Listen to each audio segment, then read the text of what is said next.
Good morning all of you. आप सभी लोगों का स्वागत है फोकस कॉन्सेप्ट्स पर। आज जो हम पेपर सॉल्व करेंगे वो रहेगा पीआरटी, और ये शिफ्ट है 13 नवंबर 2019 की मॉर्निंग शिफ्ट, यानी कि 8:30 से 10:30। हमेशा की तरह 20 क्वेश्चन हमें यहाँ मैथ्स के मिलेंगे और एक एक करके स्टार्ट करते हैं। पहला क्वेश्चन देखो, आपको नज़र आ रहा है, इसकी हिंदी में समझा देता हूँ। कहता है एक बेलन का आयतन गोले के आयतन का 4 गुना है। हालांकि दोनों की त्रिज्या आपस में बराबर है और बेलन की त्रिज्या और ऊंचाई का योग है 133 सेंटीमीटर। तो इस गोले का आयतन निकालना है। चलते हैं इसके सॉल्यूशन पर। देखो भाई, सॉल्यूशन आपको नज़र आ रहा है। इसके लिए ना देखो बेसिक फार्मूले पता होने चाहिए। जैसे कि वॉल्यूम ऑफ सिलेंडर आपको पता है πr²h होता है, और स्फेयर का वॉल्यूम यानी कि गोले का आयतन होता है 4/3 πr³। और जैसे कि बता रखा था कि जो आयतन है बेलन का वो 4 गुना है गोले के आयतन का। तो करना क्या है, देखो पाई से पाई कैंसिल। उसके अलावा क्योंकि दोनों के रेडियस भी बराबर है तो यहाँ से दोनों रेडियस ख़त्म और एक रेडियस यहाँ बचेगा। तो यहाँ से हमें मिल रहा है h = 16/3r। और मैं क्या कर सकता हूँ, इस r को यहाँ लेकर आ सकता हूँ, जिससे मुझे हाइट और रेडियस, ऊंचाई और त्रिज्या का ना अनुपात मिल जाएगा। अब दोनों का अगर मैं योग करके देखूँ तो 16 और 3 19 बन रहे हैं, जबकि हमें दे रखा है कि भाई दोनों का योग मिलाकर 133 है। तो इसका मतलब हुआ कि 19 यूनिट की वैल्यू ना 133 होगी, तो 1 यूनिट की वैल्यू 7 होगी। अब हमें चाहिए देखो रेडियस, तो रेडियस 3 यूनिट था और 3 यूनिट की वैल्यू होगी 21। अब सीधा सीधा हम स्फेयर का आयतन निकाल सकते हैं, वॉल्यूम 4/3 πr³। आर की जगह आप 21 रख रहे होंगे और सिंपली आपको कैलकुलेट करने पर ना इतना मिल जाएगा। देखो 4 गुना 22 गुना 21 गुना 21। अब आगे क्या करना है, देखो इसको मल्टीप्लाई करने से पहले ना पेपर में हमेशा चेक करना कि यूनिट डिजिट इसकी क्या बनेगी। तो 4 × 2 8, 8 गुना 1 8 और 8 गुना 1 8। अगर जो ऑप्शन में एक ही ऑप्शन है जिसका यूनिट डिजिट 8 है तो आपको कैलकुलेट करने की ज़रूरत नहीं होगी, और यहाँ पर भी सिंगल एक ही ऑप्शन था, तो यही अपना आंसर हो गया। चलते हैं दूसरे क्वेश्चन पर। देखो सेकंड क्वेश्चन आपको नज़र आ रहा है, कंपाउंड इंटरेस्ट से है। कहता है तीसरे वर्ष का चक्रवृद्धि ब्याज 442 रुपये है, और अगर जो ब्याज की दर 15% है तो आपको बताना है चौथे वर्ष में उसी धनराशि पर कितना कंपाउंड इंटरेस्ट मिलेगा, यानी कितना चक्रवृद्धि ब्याज मिलेगा। चलते हैं इसके सॉल्यूशन पर। देखो यार, सॉल्यूशन आपको नज़र आ रहा है। होता क्या है कि चक्रवृद्धि ब्याज में ना, कंपाउंड इंटरेस्ट में जो ब्याज आपको मिलता है पहले साल में उतना दूसरे में भी मिलता है, तीसरे में भी, चौथे में भी। बस फ़र्क आ जाता है ब्याज पर ब्याज। तो जैसे चौथे साल का जो ब्याज हमने निकालना है तो आप ध्यान रखना इसमें तीसरे साल का तो ब्याज होगा ही होगा। बस अंतर क्या आ जाएगा कि इसी तीसरे साल का ना ब्याज और लग जाएगा। तो चौथे साल का कंपाउंड इंटरेस्ट मैंने लिखा है देखो कि जो थर्ड ईयर का इंटरेस्ट है वो तो होगा ही होगा। इसके अलावा ना इसका 15% और निकाल देना। तो बस यही कैलकुलेशन आपको करनी है और बिल्कुल आसानी से आपको आंसर मिल जाएगा 508.3। चलते हैं अगले क्वेश्चन पर। तीसरा क्वेश्चन आपको नज़र आ रहा है। हमें यहाँ पर ना 3 नंबर से रखे 10 20 30, और इनके एलसीएम और एचसीएफ का रेशियो हमसे पूछा जा रहा है। देखो एलसीएम यहाँ पर लेना बिल्कुल आसान है, क्योंकि जो नंबर्स आपके सामने है ना, आपको इन नंबर्स के टेबल याद रहते हैं। तो करना क्या है आपने कि सबसे बड़ा नंबर उठाना है इनमें से, जो कि 30 होगा। और अब आप 30 के मल्टीपल पढ़ना शुरू करोगे तो आप कहोगे 30 एकम 30। अब एलसीएम का मतलब होता है सभी नंबर्स के टेबल में आने वाला नंबर, जबकि 30 20 के टेबल में नहीं आएगा। तो फिर हम क्या करेंगे, 30 का अगला मल्टीपल पढ़ेंगे। तो 30 दूनी होता है देखो 60, और 60 जो है ना 10 के टेबल में भी आ रहे हैं, 20 के टेबल में भी आ रहे हैं और 30 के में भी। तो एलसीएम तो हो जाएगा देखो 60। अच्छा, एलसीएम अगर 60 है तो एचसीएफ तो और भी आसान है। इन तीनों नंबर्स को काटने वाला सबसे बड़ा नंबर आपको नज़र आ रहा होगा 10। तो एलसीएम और एचसीएफ के बीच रेशियो रहेगा 6:1। इसके बाद अगला क्वेश्चन रहेगा देखो, क्वेश्चन नंबर 4। इस क्वेश्चन नंबर 4 भी बहुत इजी है। आपको यहाँ बता रखा है कि एक घड़ी को ना 2016 रुपये की छूट देकर बेचा गया। घड़ी का अंकित मूल्य 7200 है, तो कितना % डिस्काउंट दिया गया। अब देखो डिस्काउंट % हमें यहाँ निकालना है, और डिस्काउंट % होता है डिस्काउंट अपॉन में MP, और % के लिए 100। तो जब आप डिस्काउंट यहाँ रखोगे और मार्केट प्राइस यहाँ रखोगे तो बहुत आसानी से आपको कैलकुलेट करने पर 28% मिल जाएगा। वही मैंने सॉल्यूशन में भी किया हुआ है। इसके बाद देखो क्वेश्चन नंबर 5, फिर से एक आसान क्वेश्चन। यहाँ जैसे कि बता रखा है कि ए जो है बी से 14.28% कम है।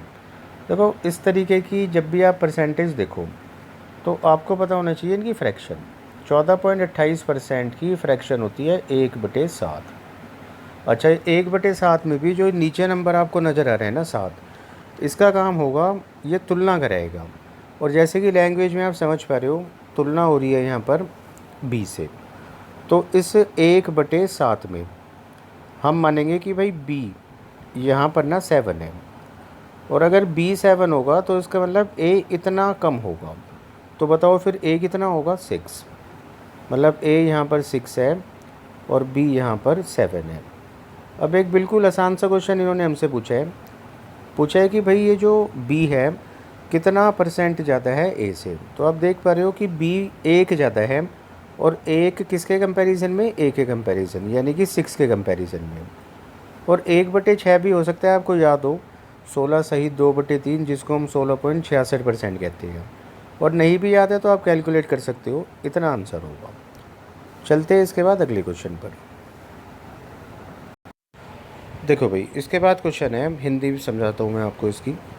कहता है कि 2 रेलगाड़ियाँ स्थान P और Q से एक ही समय पर एक दूसरे के विपरीत चलना शुरू करती है।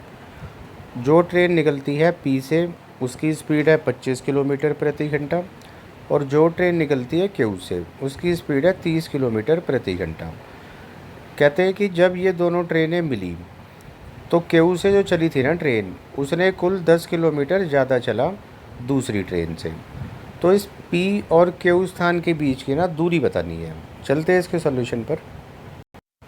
देखो क्वेश्चन 6 में आपको नज़र आ रहा है सॉल्यूशन में, यहाँ मैंने एक लाइन लिखी है कि दोनों के मिलने तक 30 किलोमीटर प्रति घंटे की चाल से चलने वाली ट्रेन 25 किलोमीटर प्रति घंटे की चाल से चलने वाली ट्रेन से 10 किलोमीटर अधिक चलती है, जबकि वह प्रति घंटे 5 किलोमीटर अधिक चलती है।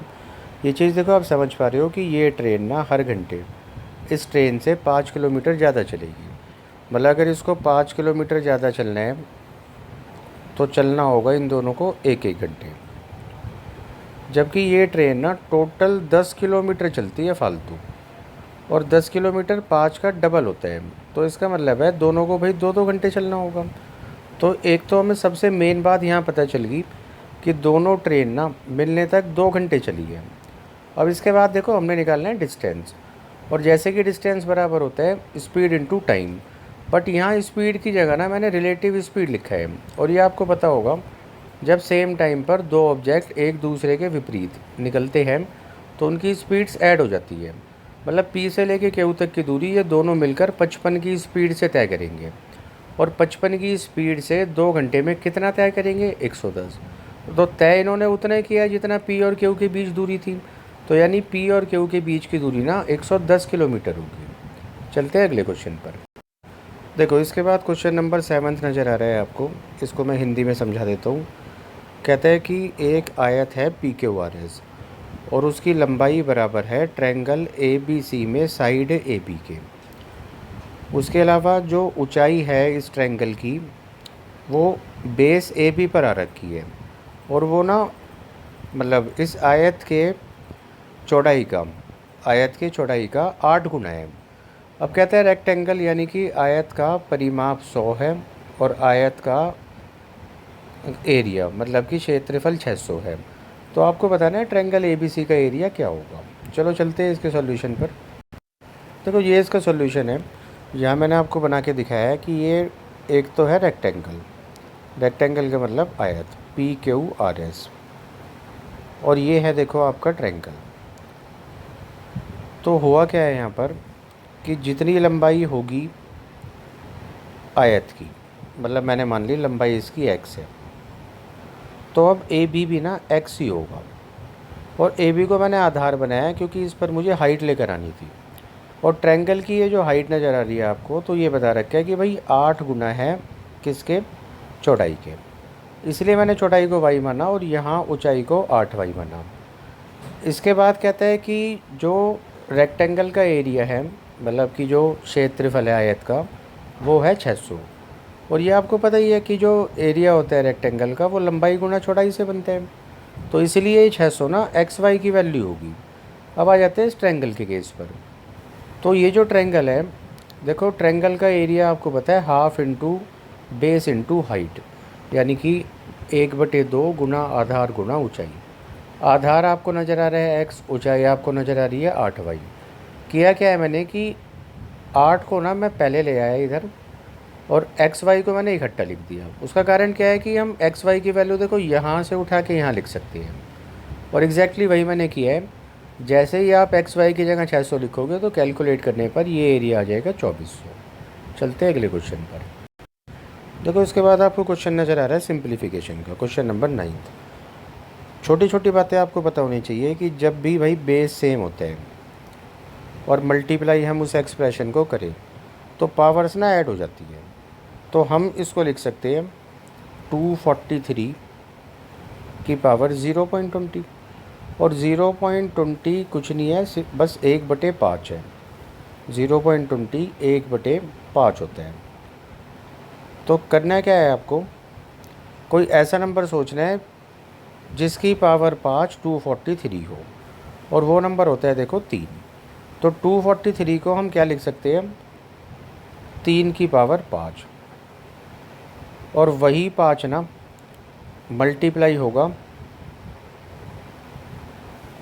1/5 के साथ। तो होगा क्या कि ये 5 से 5 कैंसिल हो जाएगा और ये पूरा एक्सप्रेशन ना इक्वल्स टू 3 हो जाएगा। उसी तरीके से देखो अब बी को सॉल्व करते हैं। बी में आपको क्या पता होना चाहिए कि भाई अगर जो हमें पावर का साइन चेंज करना है, मतलब पॉजिटिव बनाना है, तो इस बेस का ना रेसिप्रोकल करना होता है। तो हम इसको लिख सकते हैं 216 की पावर 2/3। अब आगे आप समझ रहे हो कि 216 भाई 6 की पावर 3 होती है, और बाहर एक पावर 2/3 भी है, तो 3 से 3 कैंसिल हो जाएगा और आपको मिलेगा यहाँ से 36। उसी तरीके से अगर यहाँ पर भी पावर पॉजिटिव बनानी है तो पलट कर लिखना होगा। तो आप लिखोगे 27 की पावर 4/3, जिसको हम लिख सकते हैं 27 को 3 की पावर 3, और जब वो 4/3 से मल्टीप्लाई होगा तो 3 की पावर 4 बचेगी, जिसको हम 81 कहते हैं। और देखो क्योंकि ये डिवाइड में है तो नीचे आ जाएगा। तो यहाँ से हमें मिल रहा है 4/9। तो b की वैल्यू हमें मिली 4/9, मतलब b की जो वैल्यू मिली वो है 4/9। a की वैल्यू आपको याद होगा हमें मिली थी 3 नहीं 36। तो अब b/a निकालना है। देखो b की वैल्यू 4/9 है, और उसी के नीचे जब आप a को लिखोगे यानी 36 को, तो ये वैल्यू जो आपकी बनेगी ना, शायद मैंने कुछ गलत लिख दिया। a की वैल्यू चेक कर लेते हैं सॉल्यूशन में कितनी। हाँ ठीक है, मतलब सॉल्यूशन में हमने मतलब ऊपर क्या गलती कर रहे थे हम कि हम a की जगह 36 लिख रहे थे, बट वो एक्चुअली में 3 था। तो बस इतना आप कैलकुलेट करोगे तो आंसर होगा 4/27। चलते हैं अगले क्वेश्चन पर। अच्छा, ये 8th क्वेश्चन बीच में रह गया था, इसको भी सॉल्व कर लेते हैं। देखो यहाँ पर हमें एक पाई चार्ट दिखा रखा है और बता रखा है कि टोटल इन 6 दिनों में D1 D2 D3 D4 D5 D6 में कुल मिलाकर ना 1800 अंडे बेचे दुकानदार ने, और आपको बताना है कि जितने अंडे उसने बेचे D6 में और जितने अंडे उसने बेचे D2 में, तो इनका डिफरेंस क्या होगा। आप देख पा रहे हो इनका डिफरेंस ना परसेंटेज में 14 होगा। तो सिंपली हम करें क्या, 14% निकाल लें इस टोटल का यानी 1800 का, और जब आप कैलकुलेट करोगे तो आपको आंसर मिल जाएगा 252। इसके बाद भाई अपना क्वेश्चन नंबर 9th हो चुका है, क्वेश्चन नंबर 10th पे आ जाते हैं। क्वेश्चन नंबर 10 देखो, क्वेश्चन है टाइम एंड डिस्टेंस का, एवरेज स्पीड निकालनी है। कहते हैं एक आदमी 1/3 दूरी को 20 की स्पीड से चलता है और 1/4 दूरी को चलता है 30 की स्पीड से, और जो दूरी और बची कुछ उसको चलता है 50 की स्पीड से, तो उसकी एवरेज स्पीड क्या होगी। चलते हैं इसके सॉल्यूशन पर। देखो सॉल्यूशन आपके सामने है। हमें क्या करना है कि एक ऐसा नंबर मानना है जिसका हम निकाल सके कितना जिसका हम निकाल सके 1/3, जिसका हम निकाल सके 1/4, और जिस नंबर का हम निकाल सके शेष, मतलब शेष तो किसी का भी निकाल लेंगे। कुल मिलाकर एक नंबर ऐसा चाहिए कि हम 1/3 और 1/4 उसका निकाल सकें। देखो वो नंबर हो सकता है 12। 12 का आप 1/3 भी निकाल सकते हो और 1/4 भी, मतलब 12 इन दोनों का एलसीएम है। तो टोटल डिस्टेंस, इसलिए मैंने क्या माना है समझते हैं। देखो टोटल डिस्टेंस जो है ना, देखो 12 या 12 के मल्टीपल में कुछ भी मान सकते हैं। चलो मैं 12 मानता हूँ। तो 12 का देखो सबसे पहले आपको 1/3 निकालना है, तो आपको यहाँ से मिलेगा 4। अच्छा, उसके बाद 12 का आपको निकालना है 1/4, तो आपको 3 मिल जाएगा। अब 12 अगर टोटल मानोगे तो 4 और 3 7, तो ये डिस्टेंस कवर हो गया। 5 और बच जाएगा। अब देखो एवरेज स्पीड हमें निकालनी है, तो एवरेज स्पीड क्या होता है कि टोटल डिस्टेंस ट्रेवल्ड अपॉन में टोटल टाइम टेकन, कुल तय की गई दूरी बटे में कुल लिया गया समय। दिक्कत क्या है, देखो डिस्टेंस तो नज़र आ रहा है 4 3 5, लेकिन जब हम टाइम निकालेंगे ना, मतलब इस डिस्टेंस को स्पीड से डिवाइड करके, तो होगा क्या कि ये चीज़ें फ्रैक्शन में चली जाएगी। तो इसलिए हम कर क्या सकते हैं, एक ज़ीरो और बढ़ा लें और टोटल डिस्टेंस को 120 मान लें। तो 120 किलोमीटर अब टोटल डिस्टेंस है, तो 120 लिख दिया।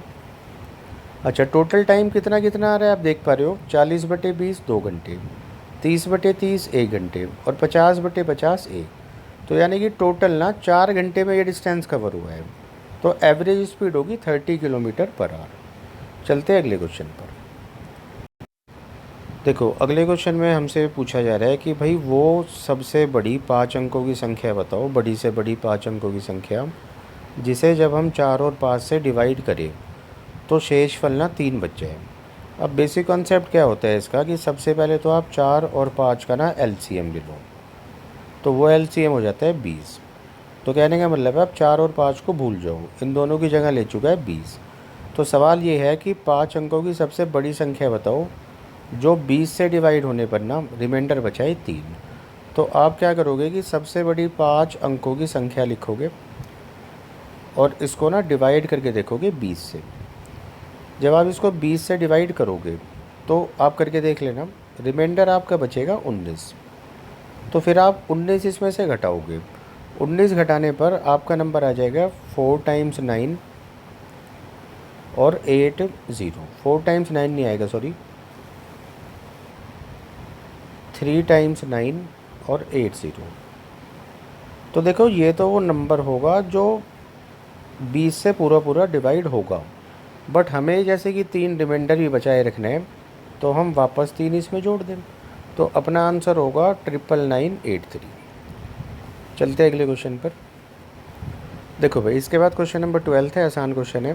कहता है जो ए है वो बी का 30% है और जो सी है वो बी का 45% है। हम यहाँ से ए बी सी की वैल्यूज़ निकाल सकते हैं रेशियो में, और उसके बाद जो भी पूछा है बहुत ईजिली आंसर कर सकते हैं। तो सॉल्यूशन से समझते हैं। देखो भाई सॉल्यूशन जैसे कि आपको समझ में आ रहा है, होता क्या है, देखो यार कि ए जो है ना बी से, मतलब वो 30% है, ए बी का 30% है। तो 30% की फ्रैक्शन क्या होती है, 3/10। अगर जो मैं बी को मान लूँ 10, तो ए को मुझे लेना होगा 3।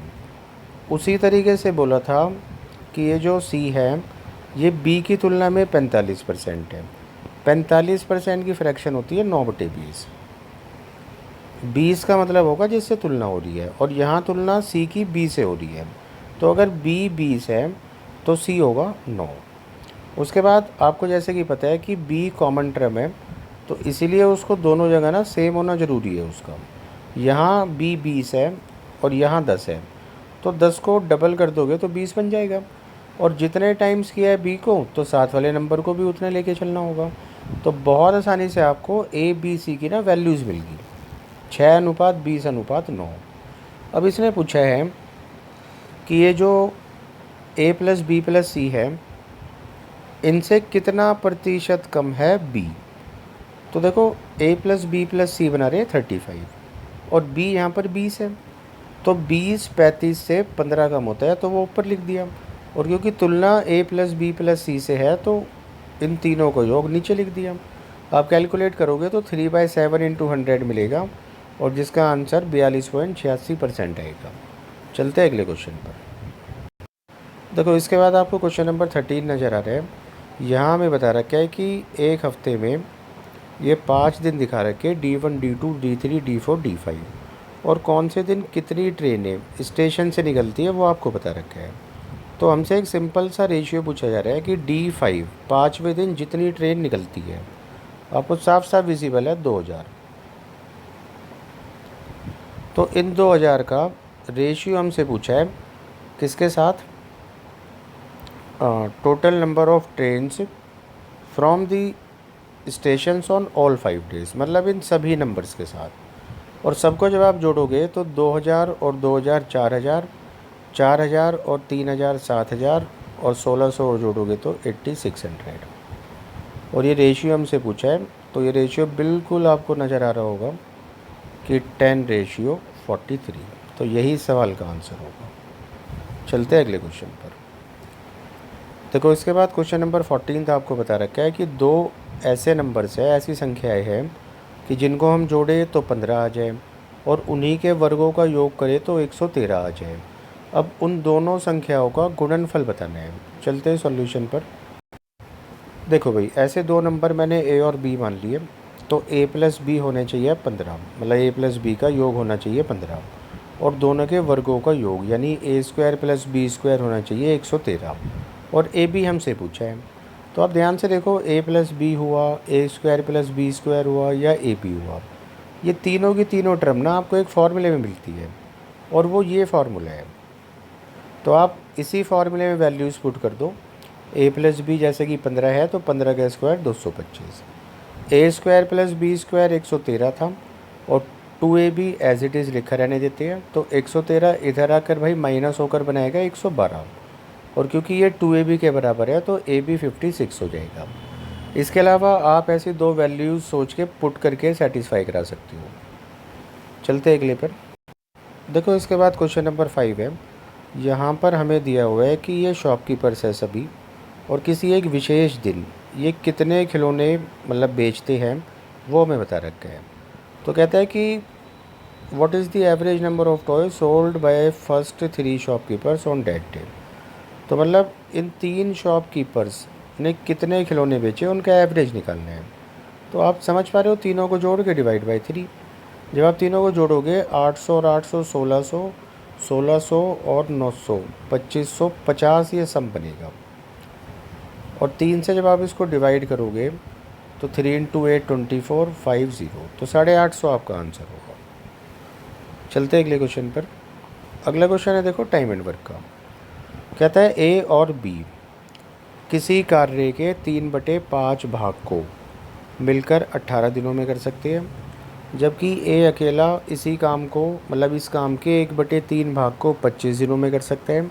तो बी अकेला कार्य के 4/5 भाग को पूरा करने में कितना समय लेगा। चलते हैं भाई इसके सॉल्यूशन पर। देखो भाई, सॉल्यूशन आपको नज़र आ रहा है जैसे कि ए प्लस बी ना पूरा काम नहीं बल्कि उस काम का 3/5 भाग 18 दिनों में कर सकते हैं। तो एक पूरा काम करने में ये कितना टाइम लेंगे, सिंपली आप सॉल्व कर सकते हो। इस 3/5 को जब इधर लेकर आएंगे ना तो ये 5/3 हो जाएगा, पलट जाएगा।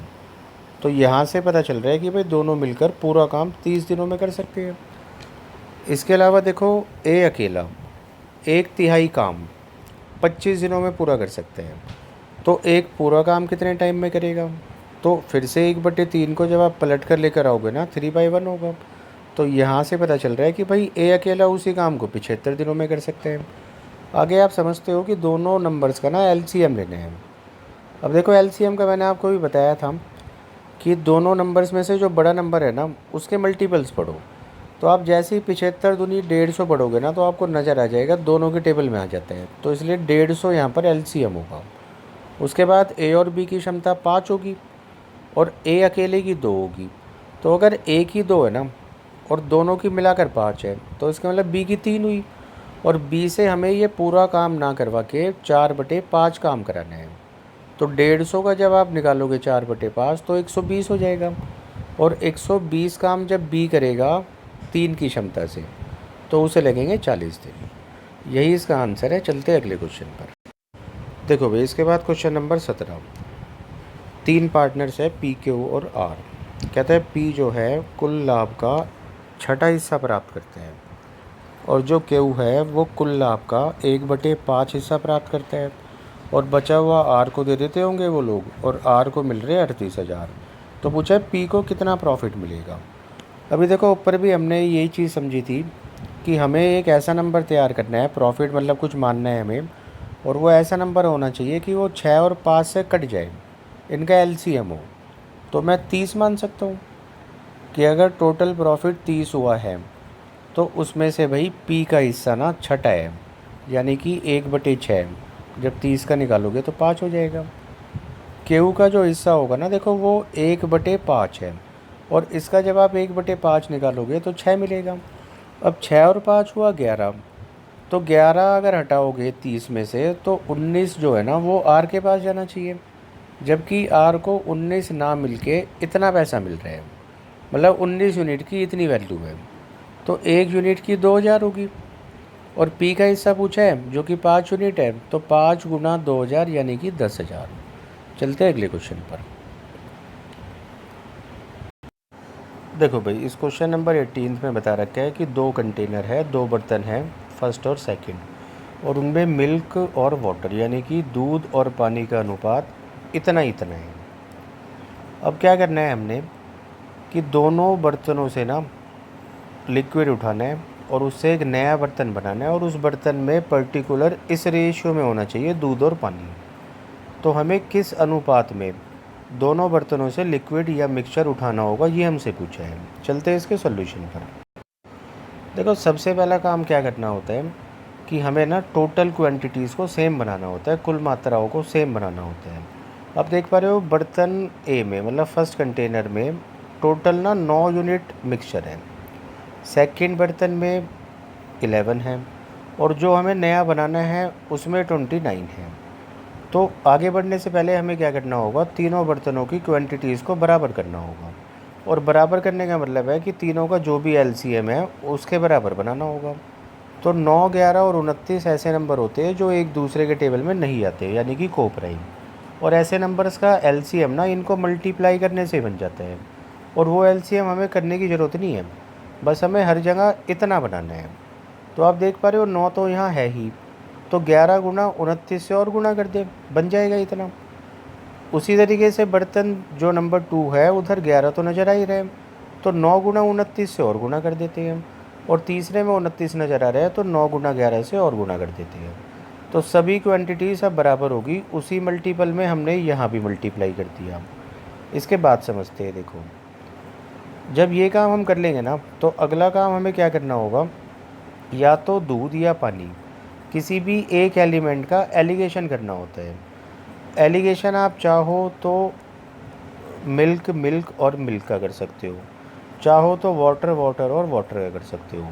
तो यहाँ मैंने करके दिखाया है देखो मिल्क का, और मिल्क का जो करके दिखाया है तो आपको ये जो 1276 नज़र आ रहा है ना, ये 1276 देखो पहले बर्तन में मिल्क है, मतलब कि यहाँ से जो मिल्क बना है।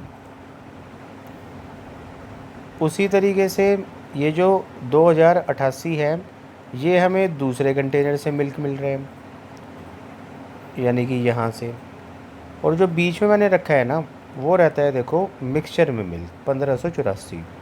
तो ये 1584 जो आपको मिल रहा होगा वो मिलेगा यहाँ से। और एलिगेशन आपको पता है कैसे करते हैं, सिर्फ डिफरेंस करना होता है। डिफरेंस करने के बाद डिफरेंस कौन सा है, देखो इन दोनों का डिफरेंस हमने यहाँ लिखा है और इन दोनों का डिफरेंस यहाँ लिखा है, इन्हीं का बस रेशियो बनाना होता है, और ये क्वांटिटी का मिक्स मतलब रेशियो होता है। तो पहले और दूसरे बर्तन से हमें 18:11 में लिक्विड उठाना होगा। चलते हैं अगले क्वेश्चन पर। देखो भाई इसके बाद क्वेश्चन नंबर 19 बिल्कुल सिंपल सा क्वेश्चन है, ये एक्सप्रेशन है।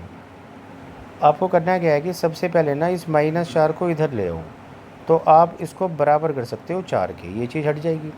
उसके बाद ये क्यूब रूट यहाँ से हटा के ना इधर आप क्यूब कर सकते हो। कहने का मतलब क्या है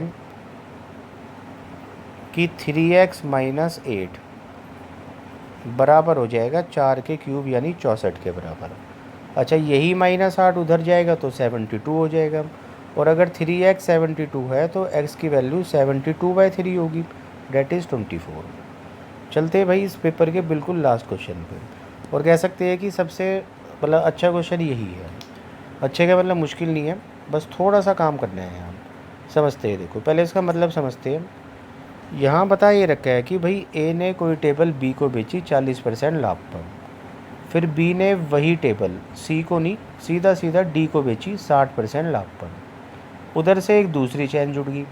कहता है डब्लू ने एक कुर्सी बेची है, मतलब ए और बी तो टेबल बेच रहे थे, यहाँ ये लोग बेच रहे हैं चेयर। तो डब्लू ने एक चेयर बेची एक्स को। असल में देखो ये एल नहीं होना चाहिए, ये मिस प्रिंट है। डब्लू ने कुर्सी बेची एक्स को 20% हानि पर। एक्स ने पी को वही कुर्सी 30% हानि पर बेची।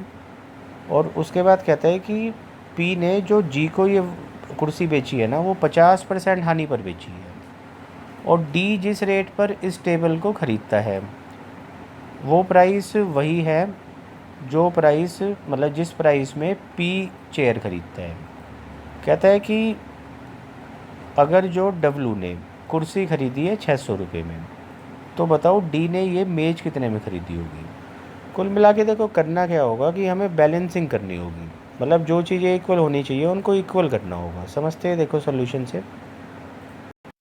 देखो भाई जैसे कि नज़र आ रहा है, हमने बनाया सभी के कॉस्ट प्राइसेस यानी क्रय मूल्यों का अनुपात। तो पहली वाली जो चैन थी वो टेबल बेच रही थी ए बी टी। ए ने बी को टेबल बेची 20% लाभ पर। देखो 20% की फ्रैक्शन होती है 1/5। अगर जो ए ने ये 20 नहीं था, ये एक्चुअली 40 था, तो 40% की फ्रैक्शन होती है 2/5। अगर जो ए ने खुद खरीदी थी 5 में, तो 2 रुपये का लाभ लेकर, यानी कि 7 रुपये में बी को बेचती। अब बी ने जो डी को ये बेची है, तो ये 60% हानि पर बेची है। 60% की फ्रैक्शन 3/5 होती है। मतलब अगर खुद बी ने 5 में ख़रीदी, मान लेते हैं, एक सेकंड चेक करना होगा ये प्रॉफिट है या लॉस है। हाँ तो देखो भाई ये दोनों ही प्रॉफिट थे, 40% भी और साथ में ये 60% भी प्रॉफिट था। हाँ तो देखो दोबारा से समझ लेते हैं। ए ने बी को 40% प्रॉफिट पर बेचा था, जिसकी फ्रैक्शन 2/5 है, यानी अगर ए ने 5 में ख़रीदा तो 2 रुपये का लाभ कमा के 7 में बेचा। अब बी ने डी को 60%, जिसकी फ्रैक्शन होती है 3/5। तो देखो अगर बी ने 5 में ख़रीदा तो 3 रुपये प्रॉफिट कमा कर 8 में बेचा। अभी देखो यहाँ पर ना कॉमन टर्म बी है, तो बी को दोनों जगह सेम होना चाहिए। जैसे कि ऊपर वो 7 है, नीचे वो 5 है, तो वो सेम होना ज़रूरी है। सेम करने के लिए क्या करना होगा, ऊपर वाले नंबर्स को इंटू 5 और नीचे वाले नंबर्स को इंटू 7। तो उस केस में ना तीनों का रेशियो हमने एक साथ लिख लिया। अब आप इसको भूल सकते हो, इसी पे बने रहना। इसके बाद देखो दूसरी चैन पे चलते हैं जो कुर्सियाँ बेच रही है। डब्लू ने एक्स को 20% लॉस पर कुर्सी बेची। देखो 20% की जो फ्रैक्शन होती है वो होती है 1/5, और 1/5 का मतलब क्या होगा कि अगर जो 5 में कुर्सी ख़रीदी थी डब्लू ने, तो 1 रुपये नुकसान में बेची, यानी कि 4 में बेची। उसी तरीके से एक्स ने जो पी को बेची है कुर्सी, वो 30% हानि पर बेची है, और 30% की फ्रैक्शन होती है 3/10। मतलब अगर एक्स ने 10 में ख़रीदी कुर्सी तो 3 रुपये हानि पर, यानी कि 7 में बेची। और पी ने जो बेची है जी को, वो 50% हानि पर बेची है, जिसकी फ्रैक्शन होती है 1/2। कि अगर पी ने 2 में ख़रीदी तो इतने का लॉस हो गया, तो 2 में से 1 गया, तो यानी बेची 1 में। अब देखो यहाँ पर हमें बता क्या रखा है, मतलब बताने से पहले हमने क्या करना है कि इन चारों को ना कंबाइंड करना है। कंबाइंड करने के बहुत सारे तरीके होते हैं, बट सिंपल तरीका यहाँ नज़र हमें क्या आ रहा है कि जी यहाँ पर, मतलब पी यहाँ पर दोनों जगह कॉमन है। तो पी देखो ऊपर तो 7 है और नीचे 2 है, तो सेम बनाने के लिए ऊपर वाले नंबर्स को 2 से मल्टीप्लाई करना होगा और नीचे वाले नंबर्स को 7 से। अच्छा पी अब बन चुका है कितना, 14, दोनों जगह पर 14 है। जबकि एक्स यहाँ पर ना देखो 20 बन गया, तो ऊपर भी एक्स कॉमन है, यानी ऊपर भी 20 होना चाहिए, और वो है 4। तो 20 बनाने के लिए इसलिए हमने इसको 5 से मल्टीप्लाई कर दिया, और उतना ही मल्टीपल डब्लू भी हो जाएगा। तो कुल मिलाकर भाई ये कंबाइंड हो गए 25:20:14:7। इसके बाद जैसे कि बताया था डी ने और पी ने जो मेज और कुर्सियाँ खरीदी है ना, वो सेम रेट पर खरीदी है, तो इसीलिए हमें इस 56 और 14 को भी बराबर करना है। यहाँ मैंने लिखा भी है, देखो दोनों का सेम रखना ज़रूरी है, दोनों को सेम रखना ज़रूरी है। अब दोनों को ना 56 और 14 को हम 56 बना सकते हैं, क्योंकि 14 के टेबल में भी 56 आते हैं। तो इन्हीं नंबर्स को अब फाइनली 4 से मल्टीप्लाई करने के बाद ये नंबर्स बने 100, 80, 56, 28। अब जो हमें दे रखा था वो ये दिया हुआ था कि डब्लू ने भाई ये कुर्सी खरीदी है 600 में, जबकि डब्लू 100 यूनिट आ रहे हैं। और अगर 100 यूनिट की वैल्यू 600 है तो आप समझ पा रहे हो 1 यूनिट की वैल्यू 6 है। और डी ने ये मेज खरीदी है 56 यूनिट में, तो 6 गुना 56 होता है 336 रुपये। बस यहीं तक ये पेपर था। देखो मतलब ज़्यादातर क्वेश्चन इसके आसान ही थे, इसलिए पेपर जल्दी भी हो गया। बाकी आप इसको कंप्लीट कर लेना और जल्दी मिलते हैं अगले पेपर के साथ, जब तक आप पेपर कंप्लीट कर लो। चलो फिर, थैंक यू।